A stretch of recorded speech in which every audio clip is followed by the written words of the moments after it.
Video kali ini aku mau ajak kalian buat jalan-jalan di Phnom Penh, ibu kota dari negara Kamboja. Kalau kalian belum pernah ke Kamboja, mungkin kalian pikirkan ketidakamanan di negara ini. Tapi kali ini aku mau ajak kalian jalan-jalan buat lihat-lihat kota ini. Kalau kalian suka perjalanan keliling dunia, jangan lupa subscribe dan selamat menonton. Good morning guys, selamat pagi dari Phnom Penh, Kamboja. Jadi sekarang udah pagi, jam 9 pagi. Aku ini mau ajak kalian jalan-jalan ke beberapa tempat pagi ini. Sarapan dulu, terus ke tempat pembantaian massal. Itu adalah tempat sejarah yang dulu aku nggak pernah pergi. Dan kali ini aku tinggal deket daerah situ, jadi tinggal jalan kaki. Ini kayak kita belajar sejarah tentang rezim Khmer Merah, Kamboja. Terus habis itu deket dari tempat itu ada Russian Market. Jadi kita bakal pergi ke sana juga. So, aku baru nyampe kemarin dari transit di Bangkok dan sebelumnya dari Afrika. Dan sekarang aku sebenarnya agak kurang enak badan karena kayak tadi malam sempat keracunan makanan. Jadi kayak masih hati-hati makan dan aku mau cari obat dulu.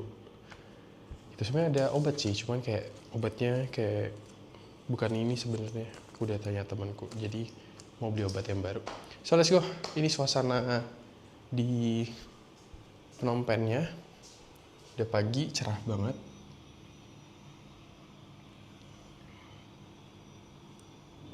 Ini suasana pagi dekat hotelku.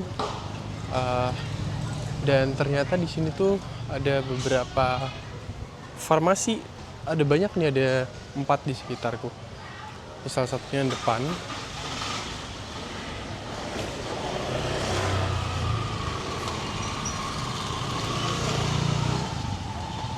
Kita coba tanya ya, beli obat keracunan makanan. Jadi aku nanya, memang karena food poisoning, jadi kayak karena ada gas dan infeksi bakteri di perut gitu. Guys, jadi aku habis beli obat. Tadi aku takutnya orang-orang sini tuh nggak bisa bahasa Inggris, tapi ternyata dia bisa. Kayak apotekernya kasih obat kayak buat keracunan makanan deh. Ini pertama kali banget kayak pengalaman keracunan makanan. Ini kayaknya karena aku makan itu deh, makanan setengah matang daging di Ethiopia. Tapi nggak tahu deh, yaudah kita makan dulu sarapan ya. Cuaca sekarang lumayan panas, jadi kalau siang bisa sampai 35 derajat Celcius. Sama kayak di Thailand juga panas banget. Ini kita makan di tempat kemarin lagi karena menurutku enak dan pengen cobain kelapanya. Nah, jadi kenapa aku sharing-sharing kalau kena sakit, supaya kayak sharing aja.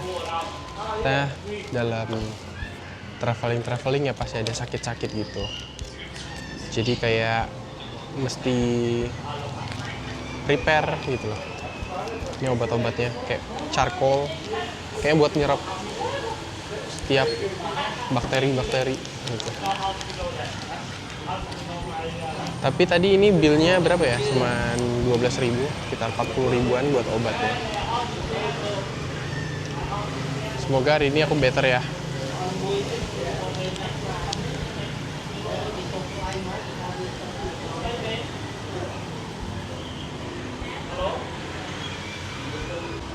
Nah, kemarin tuh aku makan di sini dan aku tuh pesen ini lagi, pesen kelapa karena kelapanya enak banget.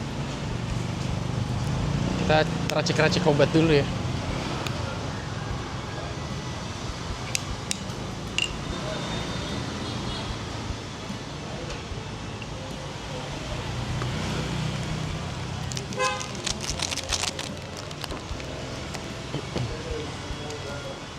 Ini kayak buat just juice.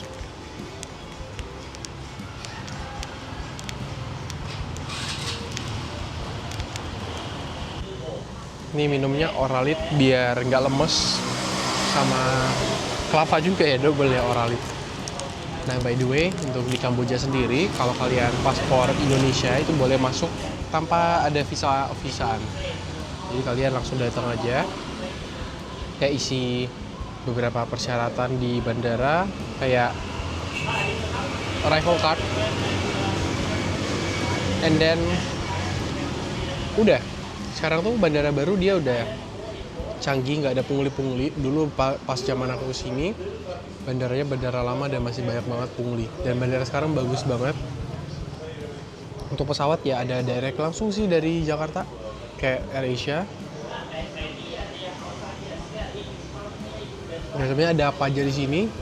Menurutku memang kalau kalian kesini dan suka sejarah ya oke-oke aja. Kalian bisa mampir ke Siem Reap sebenarnya, tapi aku nggak ada waktu, aku mampir di Phnom Penh aja. Guys, nasi gorengku udah datang. Ini aku minta tambahan telur gitu. Segini berapa ya harganya tadi? 30.000 gitu. Oke, karena kayak masih jaga makan ya. Kayak harus makan di tempat yang agak restoran dikit sekarang. Mari makan. Enak banget. Nasi goreng.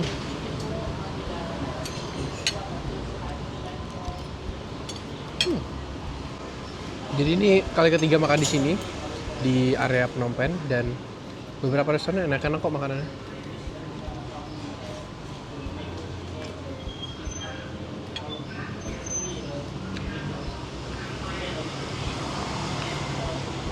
Nama restonya tuh Kengkong, lucu banget.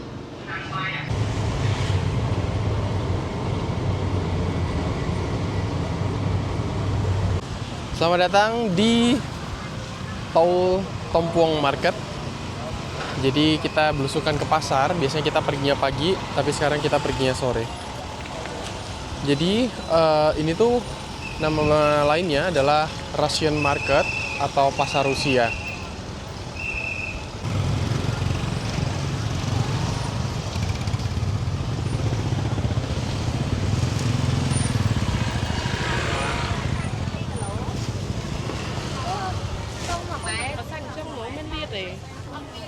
Let's go, kita masuk belusukan ke pasar. Kita lihat-lihat dulu dan nanti aku kasih tahu kalian ini sebenarnya pasar apa.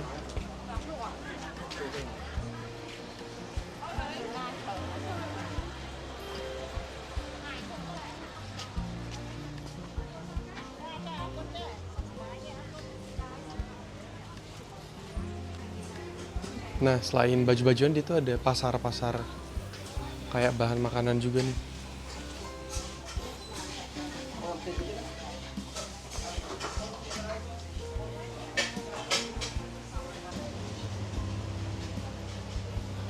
Jadi kenapa dinamain Russian Market? Nah, sebenarnya bukan karena banyak pedagang dari Rusia atau yang jualnya bukan orang Rusia juga. Tapi memang pasarnya itu pasar lokal Kamboja. Dan yang berdagang di sini orang-orang lokal Kamboja semua. Nah, asal usulnya kenapa Russian Market? Jadi pada tahun 70 sampai 90 itu ketika Kamboja waktu itu sudah tidak lagi di rezimnya Khmer Merah, berarti sekitar tahun 70-80-an, itu namanya kan jadi Republik Sosialis Kampuchea. Nah, Republik Kampuchea ini sendiri, dia tuh terafiliasi sama blok timur, salah satunya adalah Uni Soviet pada waktu itu. Jadi kita bisa ngelihat kedekatan hubungan sama Uni Soviet. Makanya waktu itu tahun 70-80-an banyak orang Rusia yang datang ke sini buat belanja dan berdagang juga. Tapi sekarang udah jarang dilihat orang-orangnya karena ya udah lama banget. Tapi masih dilestarikan namanya sampai sekarang jadi Russian Market gitu. Sebenarnya areanya ya nggak terlalu gede gitu, cuman kayak pasar-pasar toko-toko biasa.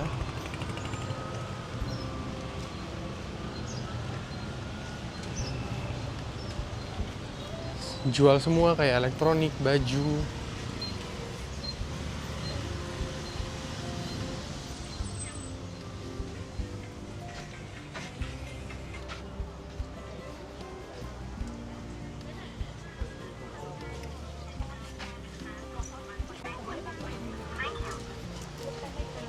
Ya sebenarnya aku nggak lagi nyari baju sih. Aku pengen cari-cari jajanan aja. Ya beginilah pasarnya. Kita coba mampir ke Bixi ya, yang kayak ada di Thailand punya. Kayak minimarket di depan. Kamboja juga macet, sama kayak di Saigon, di Bangkok, macet-macet juga.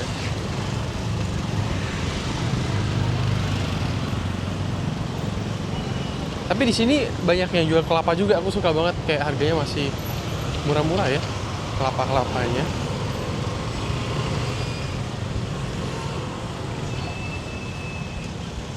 Nih, kita ke mini Bixi cari jajanan.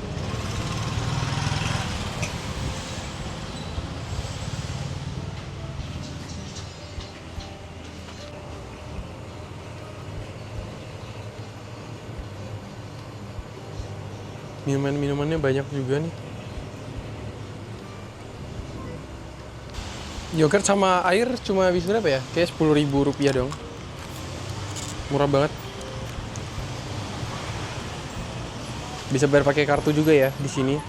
Kebanyakan sih bisa cashless, tapi kayak restoran-restoran lokal tuh nggak bisa, bisanya kris dong gitu.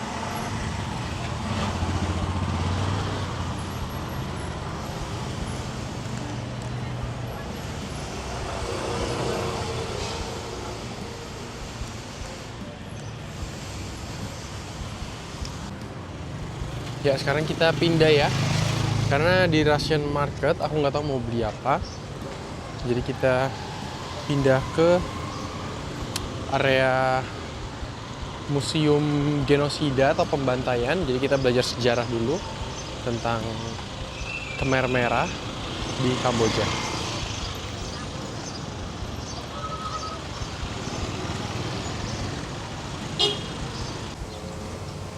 Oke, sekarang kita sampai di Genocide Museum. Kita beli tiket dulu, cuma bisa bayar pakai cash ternyata.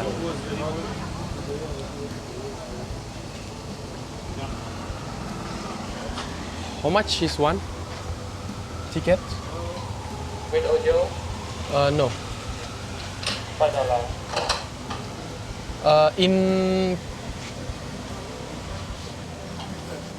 25.000. Coba angkat noise of hijau.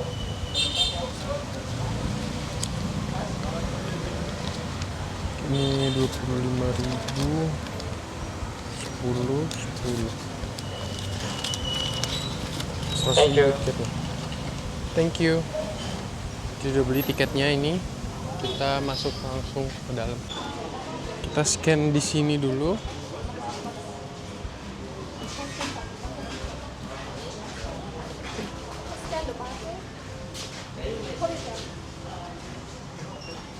Oh.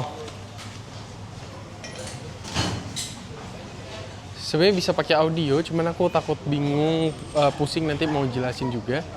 Jadi kita bakal aku ceritain langsung karena tadi aku udah baca sejarahnya meskipun nggak terlalu detail. Wow.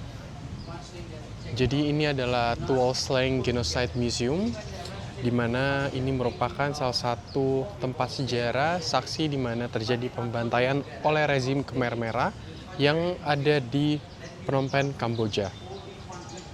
Jadi nanti aku bakal jelasin kalian kenapa sih ini terjadi dan bagaimana sadisnya rezim Khmer Merah di zaman dulu. Dan tadi pun aku baca cerita-ceritanya di internet, di ChatGPT juga, dan lain-lain. Aku lumayan merinding, kayak sebegitu kejamnya penyiksaan terhadap orang-orang lokal di sini dan pembantaiannya. Oke, jadi kita di kawasan Tuol Sleng Genocide Museum, di mana dikenal juga oleh sebutan S21. Dan dulunya ini tuh sekolah menengah di tahun 1975. Tapi waktu itu rezim Khmer Merah berkuasa, dia mengambil alih tempat ini dan dia menjadikannya sebagai penjara rahasia. Tapi kalau kalian lihat di sini memang bentuknya itu kayak bentuk-bentuk SMA sih. di abad ke-20. Kayak sekolah pada umumnya, sekolah biasa dengan kelas-kelas, dengan halaman kayak gini. Jadi pada waktu itu Khmer Merah itu dipimpin rezimnya oleh Pol Pot. Dia adalah pemimpin yang sangat kejam di waktu itu. Nah, beliau tuh ingin mendoktrin dan mendidik semua orang Kamboja itu sebagai orang-orang yang murni tanpa campur tangan dari orang-orang asing. Dan apa yang terjadi?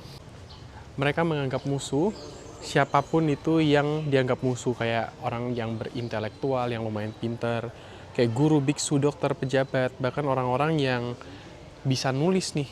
Terus orang-orang yang pakai kacamata kan kelihatan pinter ya. Pol Pot itu nggak segan-segan buat menghabisi orang-orang itu yang ada di Kamboja. Karena dia pengen orang-orang ini biasa aja, kayak nggak terlalu pinter, nggak terlalu apa. Dan dibantainya tuh ngeri banget, nanti aku mungkin tunjukin ke kalian juga. Nah, seperti yang aku ceritain tadi, kalau tempat ini tuh sebenarnya adalah cells atau kelas sekolah di mana dijadikan oleh Pol Pot atau rezim Khmer Merah sebagai tahanan. Nah, ini salah satu contohnya, kayak ada salah satu penjara di mana ada sekitar 10 orang yang ada di sini. Semuanya tuh orang laki-laki. Dan umur-umurnya kalian lihat itu, 16 yang paling kecil, terus 30-an.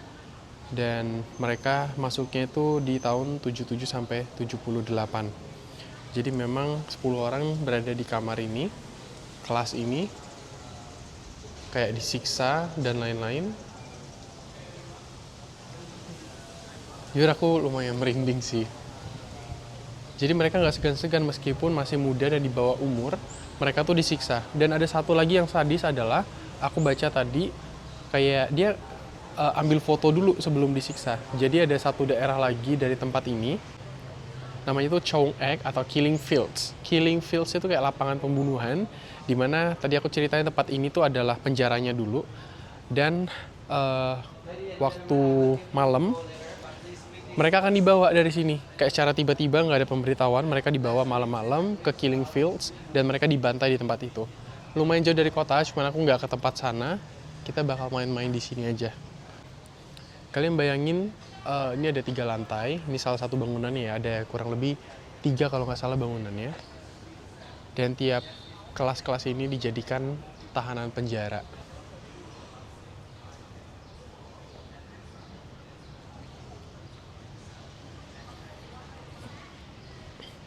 Ini salah satu ilustrasi penyiksaannya, kalian lihat. Astaga, mereka disiksanya serem banget sih. Nah, jadi banyak banget kan korban-korbannya, dan kalian lihat di sebelah kanan itu adalah survivors atau setelah tumbangnya rezim itu, dan mereka salah satu dari banyak yang selamat. Itu adalah foto-fotonya. Nah, aku baru baca satu cerita yang ada di sini, di tembok ini. Terus dia cerita kalau depan ini ada lapangan antara gedung A sama gedung B. Jadi tempat ini dulunya adalah lapangan voli, lapangan kayak buat manjat olahraga yang biasanya dipakai di kelas mungkin penjas kayak di sekolah menengah. Tapi sejak mereka datang ke tempat ini, jadi area ini tuh jadi tempat penyiksaan.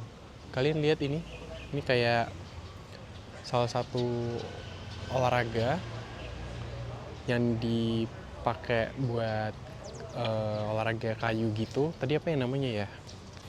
Nah, jadi nama ini rope climbing, jadi kayak olahraga lah di zaman sekolah. Tapi tempat ini tuh jadi tempat penyiksaan guys, setelah rezim Khmer Merah masuk ke sekolah ini. Ini salah satu aja ya pusat dari penyiksaannya. Kalian lihat itu, di atas tuh ada ilustrasi gambarnya. Tuh, kalian lihat disiksa, dicelupin ke dalam kendi, kepala-kepalanya. Terus ditaliin tangannya dan mereka diangkat ke atas. Bener-bener penyiksaan sih. Bener-bener penyiksaan orang-orang di sini. Dan ada satu hal unik lagi yang aku pengen ceritain, di mana sebelum mereka dieksekusi mati atau dibunuh, orang-orang tuh pasti akan diambil dulu foto-fotonya. Dan ini adalah muka para korban. Kalian lihat muka-mukanya.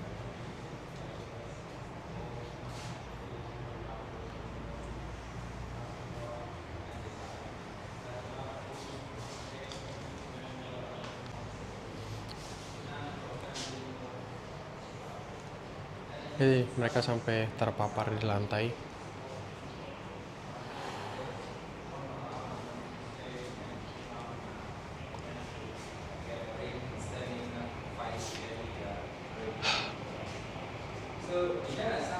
Kalian lihat berapa banyak orang yang gak bersalah mati.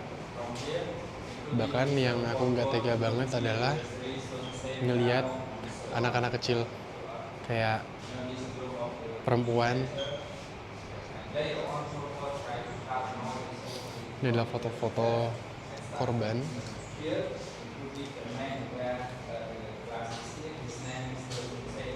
Mereka bukan mati karena disiksa juga, tapi karena kelaparan, nggak dikasih makan, sama benar-benar mereka tersiksa banget.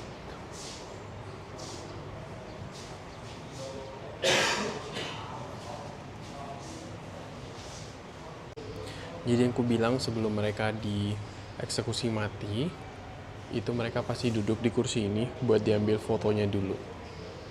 Dan ini adalah foto anak-anak kecil yang dieksekusi. Waktu lihat part yang anak-anak kecil ini, benar-benar aku kayak emosional banget ngelihat bahkan anak-anak kecil yang gak bersalah pun tetap dibunuh.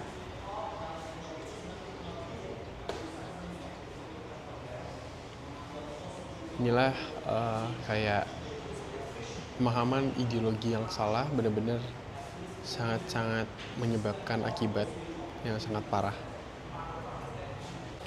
Jadi mereka tuh jadi tahanan di sini kan. Nah, yang paling menyeramkan adalah tahanan-tahanan itu diinterogasi, disiksa untuk mereka tuh melakukan pengakuan palsu. Kayak mereka adalah mata-mata asing dan lain-lain. Jadi setelah mereka mengaku, baru mereka dikirimkan ke killing fields buat dieksekusi mati.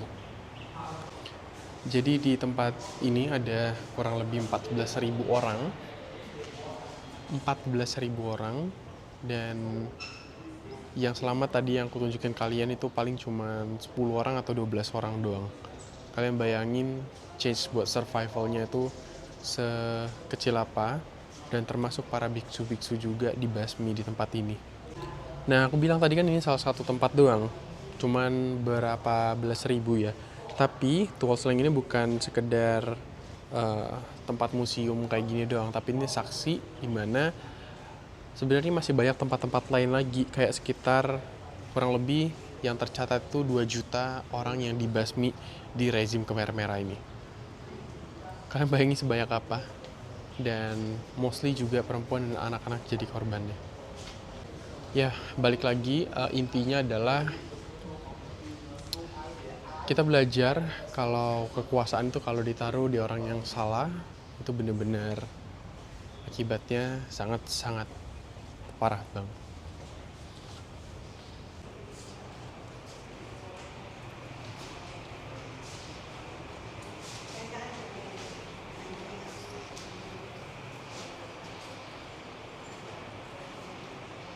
Orang-orang sampai terdampar sakit semua. Ini foto-foto asli semua.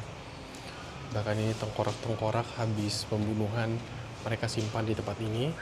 Ini di killing fields. Jujur aku nggak berani ke sana.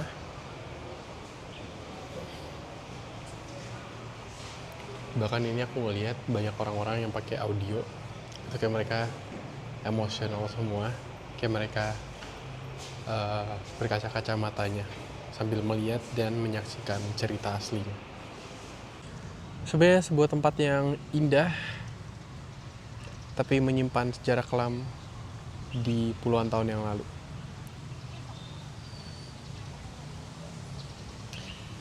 Ya, begitulah cerita singkatnya tentang sejarah pembantaian genosida di sini. Di sana ada beberapa makam asli juga. Tapi kalau kalian mau lihat yang lebih sadis lagi tentang peninggalan-peninggalan asli itu ada di Killing Fields.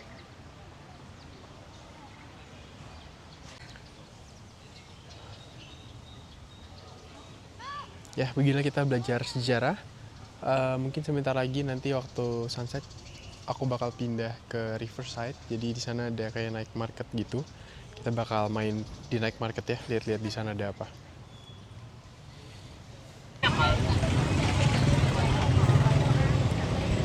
Selamat malam guys. Jarang-jarang aku ajak kalian buat jalan-jalan malam karena sekarang lagi di Kamboja dan menurutku relatif aman di sini. Ya menurutku ya. Dan pengen cari makan malam juga, snack-snack. Kita jalan di dekat area Sungai Mekong. Jadi di depan sana itu ada Riverside. Nanti kita jalan di pinggiran-pinggiran sungainya. Ini tuh ada pasar juga, pasar malam gitu. Kayak mereka jualan buah-buahan, sayur, telur, dan lain-lain. Daging juga ada.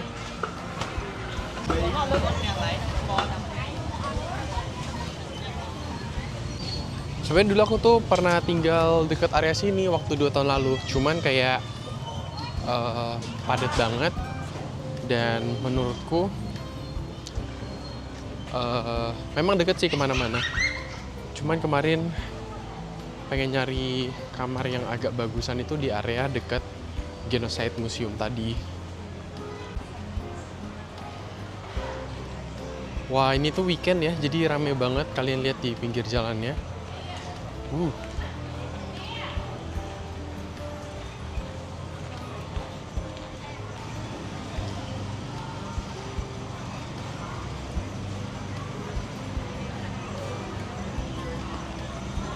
Rame banget guys.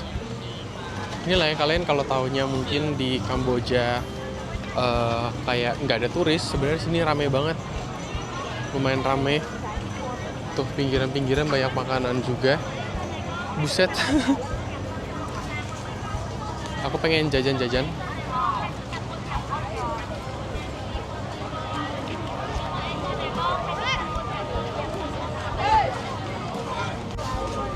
Sebenarnya sini tuh banyak bule, di mana bule tuh suka yang sejarah-sejarah.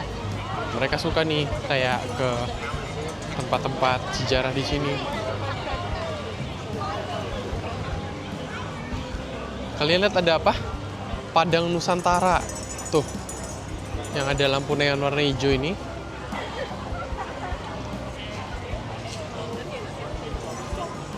Padang Nusantara. Di sebelah kanan ini ada satu wat atau temple gitu. Sini juga banyak temple-temple. Kalau kalian suka lihat temple-templenya, cuman kayak desainnya tuh agak berbeda dikit sama yang ada di Thailand gitu. Nah, depan ini namanya Chak Tomuk Walk Street. Makan apa di sini ya? Kita lihat ya. Paling cobain 1-2 makanan aja. Karena pengen nikmati suasana, sama aku nggak bisa makan terlalu banyak karena masih proses recovery ya, pemulihan badan akibat keracunan makanan.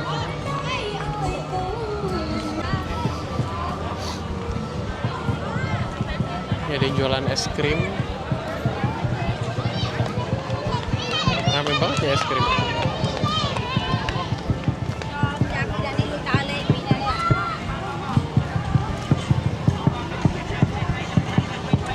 Wah, 1 galon es krimnya.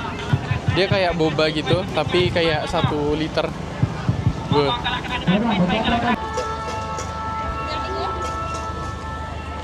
Yang di pinggir sungainya nih. Banyak jajanan-jajanan juga. Cuma nggak bisa lewat.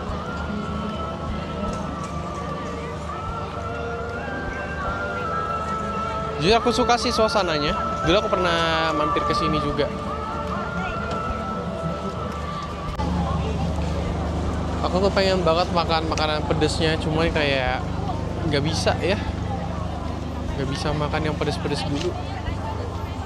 Tapi makanannya nih kayak Thailand juga sih. Tuh ada campuran Vietnamnya juga.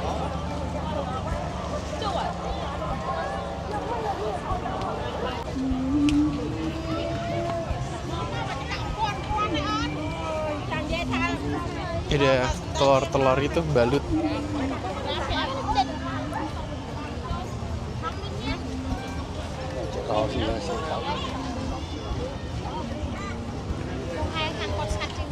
Cumi-cumi, es krim.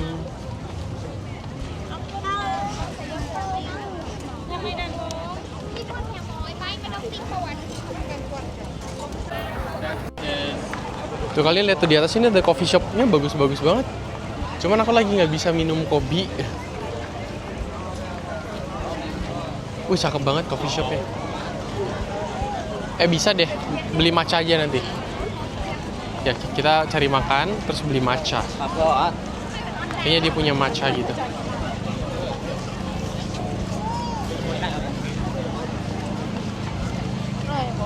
Pengennya tuh cari nasi.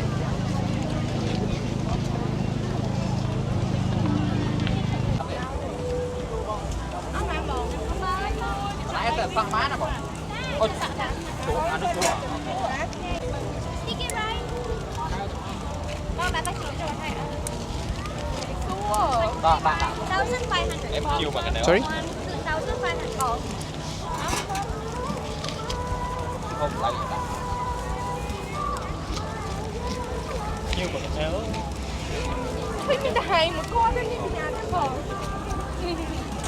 $2.500. Aku beli sate, ini nggak tahu sate apa.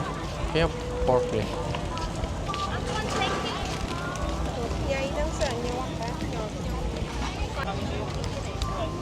Udah lapar sih, cuman kayak pengen cobain dulu. Berapa ini? 10.000. Oh ini pork. Rasanya manis gitu. Masih panas banget.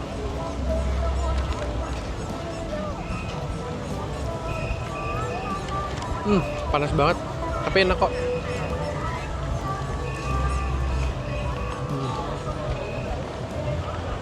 Tapi rata-rata makanan jual di pinggir semuanya seragam semua. Kayaknya aku mau nyari makanan yang agak berat di pinggir-pinggir deh. Tuh, kayak di pinggir-pinggir toko-tokonya itu lebih berat-berat makanan.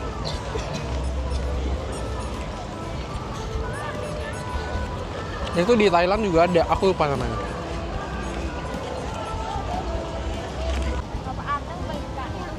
Ini aku beli lagi jajanannya.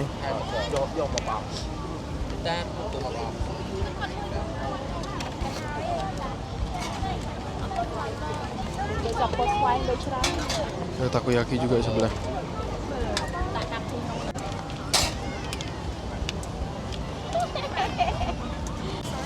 Just a little. Yeah. Okay. Perfect. Tempat di pinggir, jadi aku ngemper. Kayak beli apa tadi ya? Sticky rice sama sosis lagi.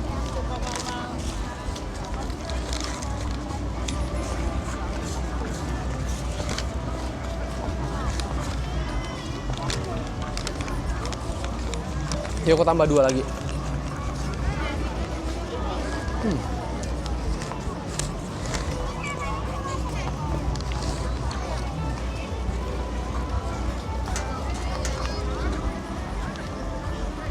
Enak sih.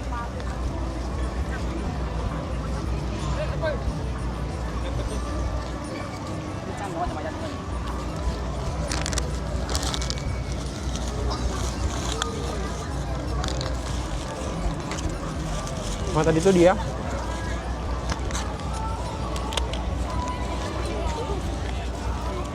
ada jual sticky rice itu.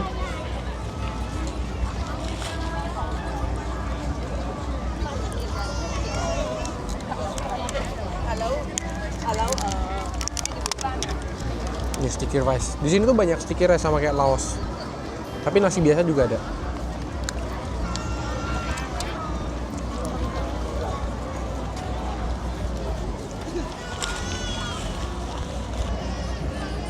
Segini 12.000.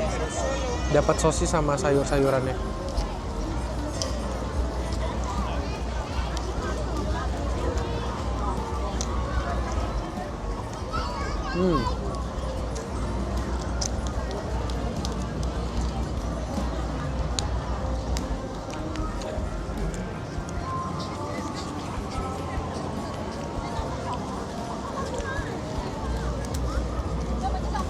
Oke lah.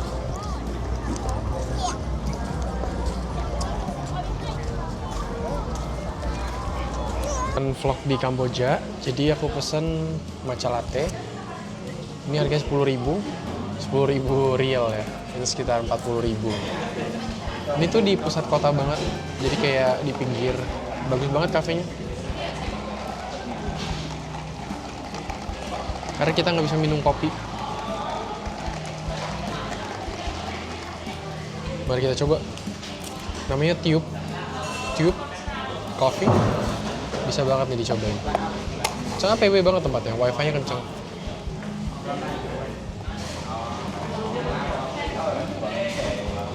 Enak. Minta yang less sweet ya.